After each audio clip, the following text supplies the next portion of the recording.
niya pa si Cardio Dalisay. Kasi si Cardio Dalisay, 7 years lang, di ba? Tapos na yung probinsyano, tama, di ba? So, you know what, guys? Kidding aside, you know, the family topic, yung, sabihin nyo nga, fam, I love you. Fam, dapat ganun, Pastor X eh. Fam, I love you.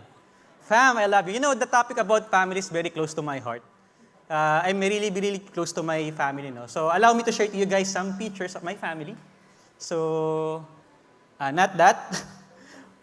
Pero, yeah, ito yung pinaka-latest picture that I have with my family, no? So, ito yung latest picture namin that we are complete, no? Kasi yung brother ko is living at Qatar na.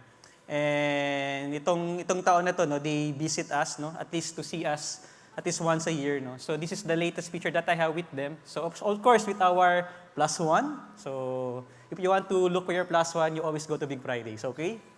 Do you agree on that? You know, the best man and the best woman, you can only find it in Big Friday. So, atin kayo palagi, okay?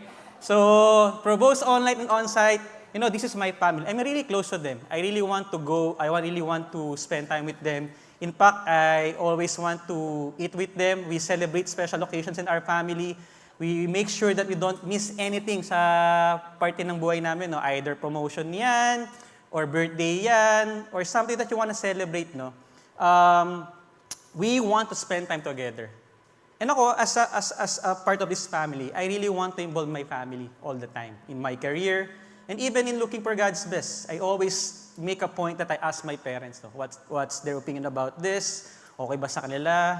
So I always want to make sure that my family is involved.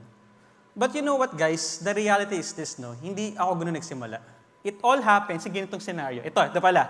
So thank you, Jika, no? So this is my family, no? So at the center is my brother, our older brother. Yung kasama niya, yung anak niya, si Teo, and then yung wife niya. And then sa likod ng brother ko is my dad. Okay, yung pinakaharapan naman, this is my sister. Her name is Patricia. Sa likod niya is the wife of my third brother, si Paulo. Her name is Margaret, and katabi ni Margaret is my mom. And then sa likod ng mom ko is Paulo and his son, si Marcus, no? So I really love my family. But like sinabi ko kanina, no, I never started that way. In fact, it all happens, no, after I get to know the Lord. You know what? Nung umpisa pa lang ng life ko, bago ko pa makilala si Christ, my plan is this, no? Pagka-graduate ko ng college, magtatrabaho ko, I will have my own condo. And wala sa part ng plan ko, yung family ko. I really did a lot of things to hurt my parents, my siblings. In fact, in short, sobrang sama ako as a kapatid and also as anak. And I'm not really proud of it. And when I get to know the Lord, that is one thing that He changed in me, no? In my love for my family. So I really want my heart for my marriage suddenly become so on fire, no? I really want to make sure that my family is always feel love, no? Especially when I'm with them, no? And you know, the sad reality is this, no? When I look at my friends, no? That's not the case, no? It makes me sad to see that their family is not doing okay. How many here can say na okay yung family niyo? To be honest lang. Okay. How many can say here na hindi okay? Or how many here can say na okay lang for the sake of answering okay? But you know, the reality is this, no? There are some friends, no? Or even mga kasama natin sa work, no? When you ask them about their family, they're not really doing okay. You know, in fact, while I was studying our topic, no, I found out a really interesting data when it comes to family, no? And it was shocking, no? And I want to share it with all of you guys, no? Survey says, no, nakita ko to sa one of the sites. Sabi dito, almost 50% of all marriages in the United States will end in divorce or separation. Can you imagine that, guys? So kung mayroong 100 couples sa states, so you can expect at least 50 couples there will end at divorce or separated. Can you imagine that, guys? And even in the Philippines, no, while I was searching, no, for data about Philippines, no, when it comes to family, when it comes to divorce and annulment, you see, no, nakakita ko ng data na hanggang 2014, and it shows, no, from 2001 na may around 4,000 cases of annulment, it goes up, no, to around 11,000 2014. 2014 lang yan. Wala pa yung 2022. And take note that the Philippines is one of the country na naniniwala sa divorce. And yet, tumataas yung cases natin na annulment. In terms of divorce, guys, I also found out the data, no, that shows, no, from the social weather station, no, they ask couples, no, about their opinions about divorce. If kung di na okay relationship nyo, okay ka ba sa divorce? From 2005, no, they asked male and female, no, from 44 to 41, and then 43 both sexes. Umakyat siya sa 2014, from 44 sa male, naging 62. From female, 41, naging 57. From both sexes, from 43 to 60. Tumataas. And can you imagine that, guys? We are one of the countries na hindi legal ang divorce. And yet, people in the Philippines are very open in divorce. And this was shocking, no? And the point is this, no? There's a problem with a family. You know, there's something that we need to understand. Bakit may ganito? Di ba? If tayo, as a singles, di ba, we want to get a family. We want to have the family. Tama ba? Gusto niyo ba magkapamilya? Di ba? And one of the motivation is love. And kung magkapamilya kayo because of love, bakit ganun? Bakit nagkakaroon ng divorce? What is the problem? And you know what? While I was searching for, kanina lang, no, I was searching for the definition of family. Sabi nga ng isang article, family is the first foundation where one equips himself to develop as a whole person. A family being the foundation of an individual as the responsibility for one's development. The character and perspective of an individual as a member of the society is highly influenced by the family. In fact, kung ano ka ngayon, it's because of the influence of your family. Kung ano man ang character that you have, because yan ang influence sa'yo ng family mo. Ganun ka-importante yung family. And that is why we need to understand this topic. And di ba, we were talking about divorce and annulment, no?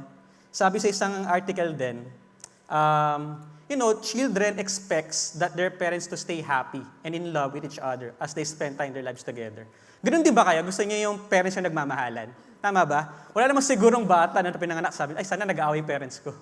Wala namang sigurong ganun, di ba? All of us here, no, wants to see, no, that our parents are, loving each other, no? But, you know, sometimes hindi ganun nangyayari, di ba? Sometimes nakikita natin nag-aaway yung parents natin, no? And sometimes kapag nag-aaway sila, hindi nila nare-resolve, they end up choosing to file an annulment or divorce, no? And guess what? Alam niyo ba ang effect niyan sa mga bata?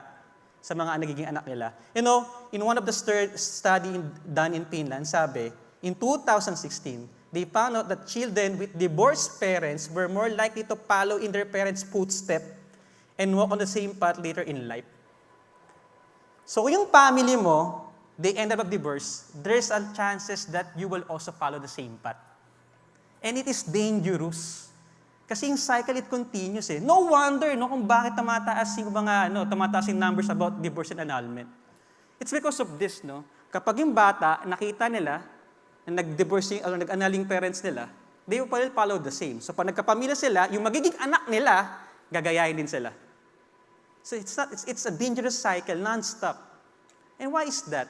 Bakit ganun? Bakit ba nag-iiwalay yung mag-asawa, no? If love is the main reason bakit sila nagpakasal, no? And let's look, no, kung ano yung status ng love today right now, no? Ano bang status ng love today, no? Sabi sa isang article, takers versus givers. Anong ibig sabihin nito, no? People are more takers than givers. When you enter a relationship, it's all about what you can get. Hindi na what you can give. Ito, ang bait nito, mayaman to, papakasalan ko to. Ito, magaling to mag-English, papakasalan ko to. It's all about that. Ganun yung love ngayon, no? That's the temptation, no? That's the effect of sin to all of us, no?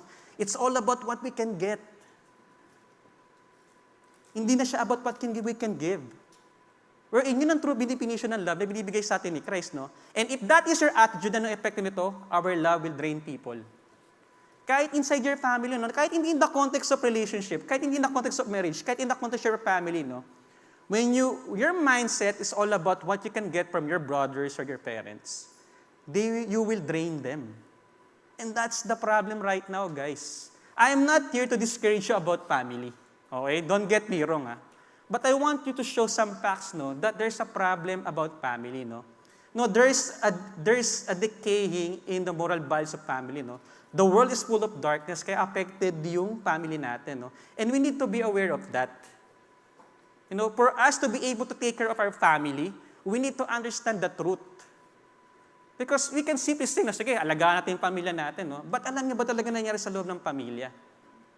And that is why there are two things, guys, that I want us to understand. Doon based na sa pinakita ko sa inyong data, no? Number one is this, no? We need to admit the fact na kailangan natin ng tulong. Do you get what I mean? We need to understand, no, that we need the help of someone that can help us, no, when it comes to our heart, no? Because those problems na meron ng mga pamilya about divorce and annulment, those are heart issues. Okay? And the only person that can cure that, or the only person that can help that, is the person who have created our heart. Do you get what I mean? So we need help, guys. We need love. That's something that I want us to understand. Na hindi natin to kaya on our own. We need Christ in our life.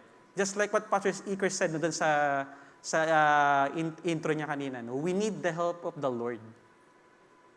Just like what happened to me. Everything changed when I get to know the Lord. And that is something that I want us to realize. We need the help of the Lord. In fact, that the moment that we accept Christ in our life, no, He will send us a helper, and that's the Holy Spirit. He will empower us. No? Sabi nga sa Galatians chapter 5, verse 20-23, but the Holy Spirit produces this kind of fruit in our lives: love, joy, peace, patience, kindness, goodness, faithfulness, gentleness, and self-control. Yung love, guys, hindi yan pinipilit. You know, you can read a lot of books about how can you love your family. 10 steps to love your family. 10 steps to how to take care of your family. But you know what? The only person that can deal with our heart is the Lord. Ang love hindi pinipilit, guys. It comes naturally if you have God. Kaya sakto, guys, if right now, especially in on-site saka sa online, if you are doubting yourself or if you are not sure that you have received Christ in your heart, sakto, kasi maybe this is a perfect opportunity sa inyo, no, to accept Christ, no, so that you can take care of your family. No. We need the help of the Lord. Kaya nga sabi ni David, no, when he was repenting to the Lord, create in me a clean heart, O God. Renew a loyal spirit within me. He knew that the only person that can help him with his heart is the Lord. The same thing din with us. You know, if we want to help our family, if we want to take care of our family, we need the help of the Lord.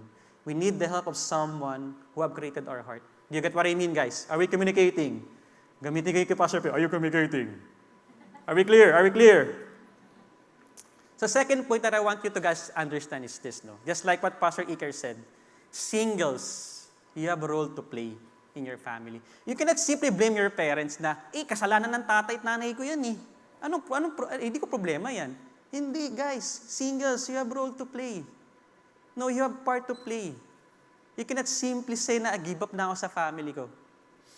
No, we singles, that is something that I want us to understand tonight. You guys have a role to play to your family. I really don't know what's happening in your family right now, but there's one thing I want to share to you guys. You know, you have role to play. If your family is doing great, that's okay, that's great. But it doesn't mean wala ka nang gagawin. If your family is not okay, praise God, kasi meron tayong opportunity to get to know how to deal with that. Do you get what I mean, guys? So singles, you have role to play. Don't ever forget that. And I hope that at the end of this message, yun yung ma-realize nyo. Na pag-uwi nyo sa family nyo, pagkatapos ng message natin tonight, pag-uwi nyo sa family mo, pwede mo sabihin na, Fam, I love you. Sabihin nyo ulit, Fam, I love you. Yun, praise God. So, sakto guys, no, since I said no, na kailangan ng tulong ni God, no, and praise God, no, we also need the word of the Lord. And praise God because He has provided a verse that will help us how to take care of our family. No? And na-mention natin kanina yun, no? Sa Matthew chapter 5, verse 30-16. So guys, can you help me read this again? Okay? Can you read it again? 1, 2, 3, go!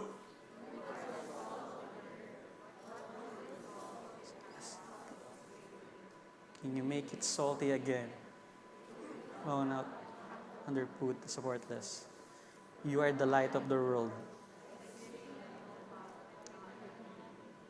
No one lights a lamp and then puts it under a basket. Instead, a lamp is placed on stand, where it gives a light to everyone in their house. In the same way, let your good deeds shine out for all to see. Praise. Thanks, everyone. So first point, you are the salt of the earth. You are the salt of the earth. Okay? I'm sure all of you guys are familiar with salt, di ba? Yung Salt Bay, alam niyo yan? So, you are the salt of the earth, no? You know, during the times of Jesus Christ, they understood the importance of salt. Alam mo, today kasi, when we talk about salt, we take it for granted, di ba? Parang, okay lang, may salt, okay. Pero during the time of Christ, it is very important. Bakit? Because without salt, they can't survive. They can't survive, no? How they can preserve yung meat or fish or yung food nila? Wala silang refrigerator during that time, no? So, salt is their primary ingredient so that they can preserve yung mga pagkain, no? Kasi wala nga silang refrigerator, no? And in fact, during the time of Jesus Christ, yung mga Roman soldiers, they were being paid by salt. Okay? They were being paid by salt. Yung monthly allowance ng mga Roman soldiers, ang tawag doon is salarium. Yung sal, which means salt. Okay? This Latin root can be recognized in the French word salaire, and it eventually made into the English language as the word salary. So doon nakuha yung word the salary from the word salt, no? Because during that time, ang taas ng value ng salt, yun yung pinababayad sa mga Roman soldiers, no? Because bakit nga, no? Because you can't survive without it, no? Bakit? Ano ba yung mga purpose ng salt, no? Ano ba yung pinaka-importanting purpose niya that we can learn from the salt, no? And number one is this, no? Salt are to preserve, no? Okay? To preserve meat, no? Sabi nga, di ba, for you to be able to preserve meat, yung mga fish na huli nila, they need salt, no? And paano mo siya i-connect also in our topic right now, no? As a singles, no? So, iyan, salt, meron siyang preservation content. Sige, so anong connection yan with us, no? Singles, no? You know, we as singles, no? We are to preserve influence to our family.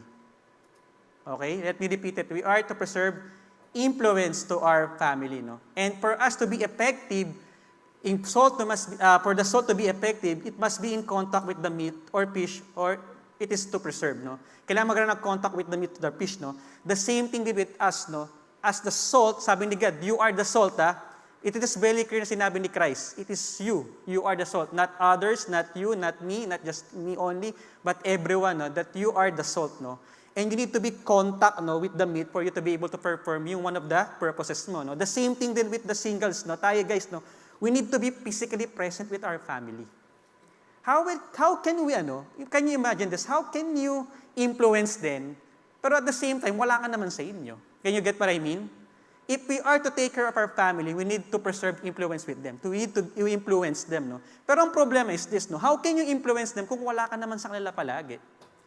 So you need to be physically with them. Kaya maganda yung next topic natin next week, about time. Because time is very important. For the soul to fulfill its purpose, it must have a contact, no, with the meat and fish, no? The same thing din with us, no? If the Lord is telling us that we are the salt, we need to be physically present, no? To be able to influence our family. In fact, ang role nga natin sa singles, as a children, is very clear, no? Sabi nga sa Exodus chapter 20, verse 12, honor your father and mother, then you will live a long, full life in the land the Lord your God is giving you, no? It's very clear, no? Very clear instruction ni God. It's a command, it's not a suggestion, that we need to honor our father and mother. You know what? I was reminded of my story with my parents nung di pa ako Christian, no? I'm not sino rito mahilig maghugas ng pinggan sa bahay? Sino rito struggle maghugas ng pinggan sa bahay? Ako yun, before, no? So, before, guys, nung hindi ko pa namin kikilala si Christ, no? I will always grumble to my parents, no? Bakit ako lagi naghugas ng pinggan? In fact, lagi ako nagko-complain sa kanila. Kunyari, di ba, meron breakfast, lunch, saka dinner, no? Gusto ko breakfast lang ako, pero minsan, it ended up na ako palagi naghuhugas, no? And sometimes I was complaining, no? I was dishonoring my parents. I was being hurtful also to my siblings, no? But when I get to know Christ, no, everything changed. One thing na inayos kagad sa akin ni God is yung paghuhugas ng pinggan. So meron isang week na puro overtime ako, okay, sa work, no? And then, pag uwi ko sa bahay, mga 1 a.m. to 2 a.m., nakikita ko, meron pa rin mga hugasan. Punong-puno. So, siyempre ako, pagod na ako, pwede na lang siguro ako matulog, di ba? Pero kinukumbik ako ni God, hugasan mo yung pinggan. Hugasan mo yung pinggan. Hugasan mo yung pinggan. Hugasan mo yung pinggan. Hugasan mo yung pinggan. And then eventually, I was convicted, no? And I told myself, sige Lord, maghuhugas ako ng pinggan, pero di ko papaalam sa parents ko at sa family ko kung naghuhugas ng pinggan. You know why? Ba't ganun ginawa ko? Kasi, ang motivation behind it is this, no? Na pag nakita nila na walang hugasan nila, pag nakita ng parents ko na wala ng hugasan, and hindi nila alam kung sino naghugas, there's a chances, no, that they will thank the Lord. That's my purpose. Kaya for 2 weeks, naghugas ako ng pinggan. 2 a.m., that's okay. Pero ang motivation is this, no, that they will thank the Lord. That's my motivation. Hindi nila alam sino naghugas eh. Hindi na ako aamin, wala rin maamin sa kapatid ko. So for me, there will be a high chances, no, that they will really thank the Lord. And that's my motivation. Kaya nga sabi sa Joshua 24:15, but if serving the Lord seems undesirable to you, then choose for yourself this day whom you will serve, whether the gods of your ancestors served beyond the Euphrates, or the gods of the Amorites, in whose land you are living. But as for me and my household, we will serve the Lord. And that is my intention for my family. You know what, guys? The greatest influence you can have on your family is to live for Christ. You know, the greatest influence that you can give to your family is if you will point them to Christ. Yung magkaroon sila ng relationship kay Christ. Alam niyo bakit? Because if they have Christ, sabi sa Psalm 23 verse 1, the Lord is my shepherd, I have all that I have need.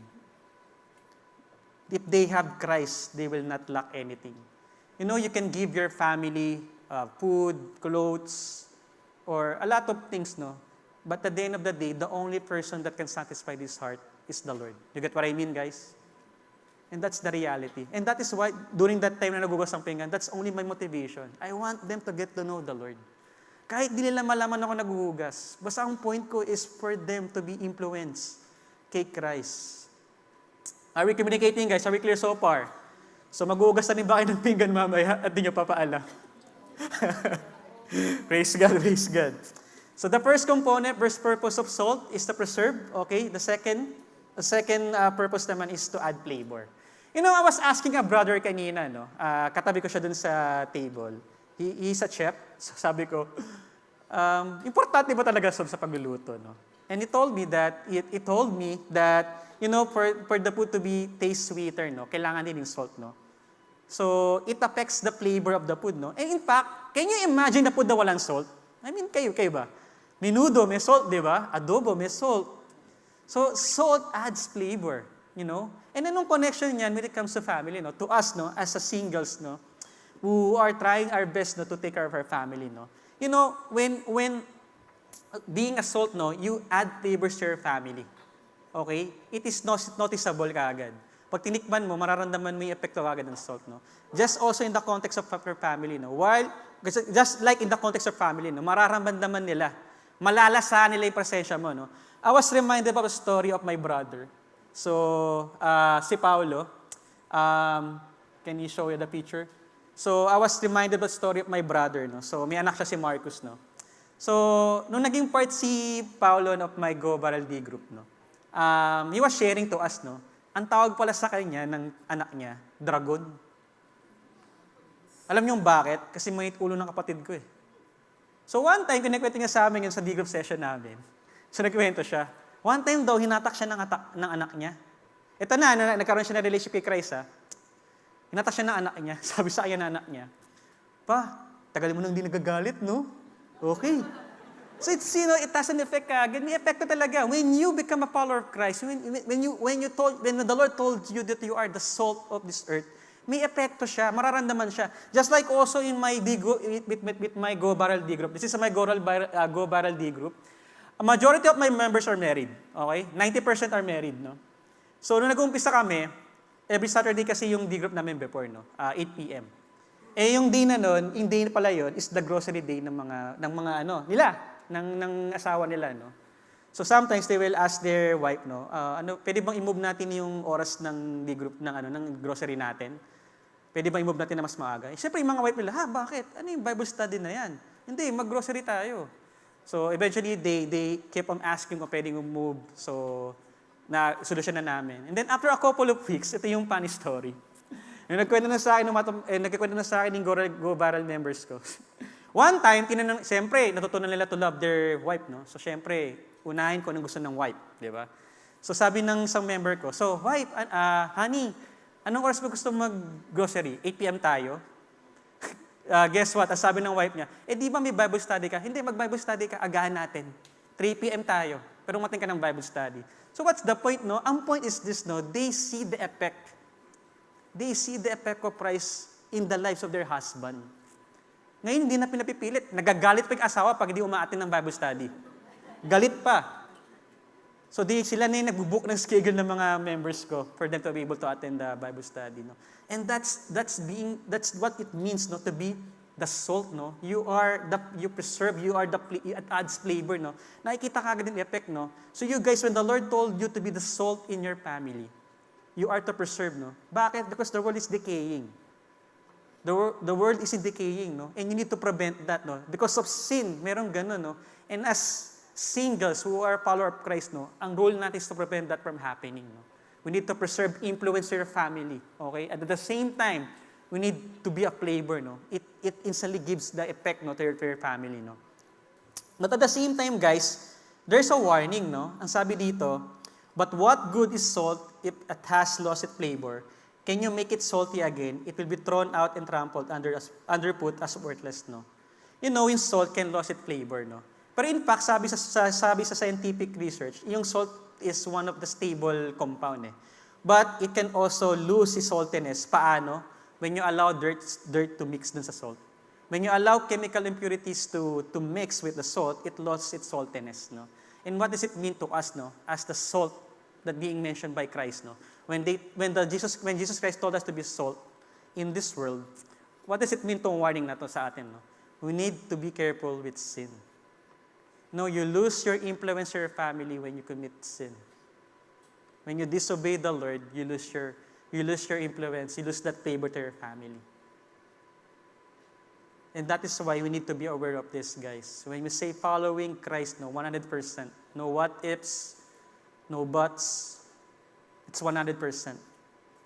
And you need to stay connected to Him.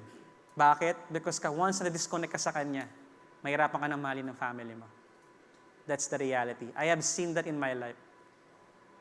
Ang hirap mahalin ng family ko pag hindi ako connected kay God. Versus kapag connected ako sa Kanya. Are we clear so far, guys? Are we clear so far? Are we clear? Are we communicating? Right. Ang hina. Yes? Right. So what's next? No, the Lord told us to be the salt of the earth. Next is you are the light of the world. You are the light of the world. Sino rito nakakita na ng lighthouse? Can you raise your hand? Nice. Kasi ako hindi